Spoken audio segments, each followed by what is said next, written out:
wa ye ko du ye ko men na ya da tu de ko ku ne bo la ke ye ke da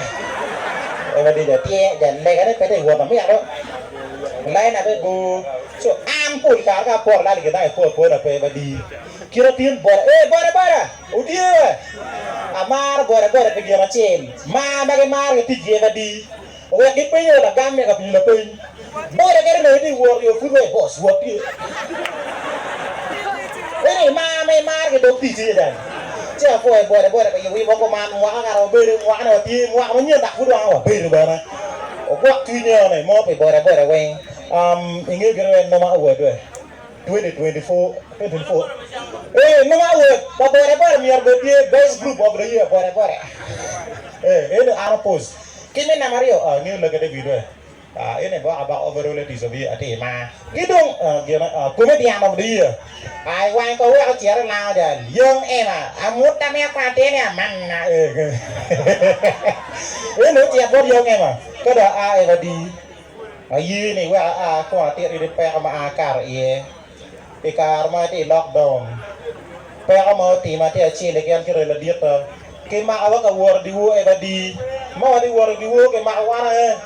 cái gối qua là chứ đua pa cái đoạn là rừng không các bên như lên mò bể tem cái chi được như cũng được em uy như muốn lo sới được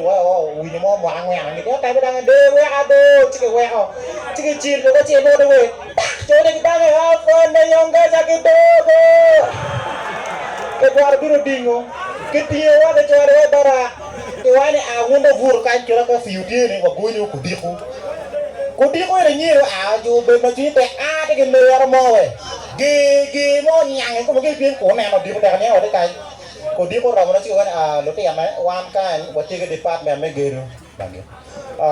anh lấy cái này ở con người tìm mà phải để cái oai cái camera ở đây bây giờ chỉ có gối như gối chè rồi cái là chè bên như cái gì chè là nhiều rồi cả rồi tiếng ở tơ bây giờ bên đây như ngón nửa tiền nó mà phải lừa chè đông nhiều này ok không cho nên ăn cưới là út cái nó cái việc mà phải này thì quái này mà tê quy giờ chứ cái coi như vào cái là chi là cái kia rồi mới ngà bây giờ ai đâu vừa rảnh rồi ok luôn vừa có mặt là phải bên ba đâu video này ok mấy anh như ai đâu vừa rảnh rồi mà đặt cái vừa có mặt là phải là đoạt ở ngoài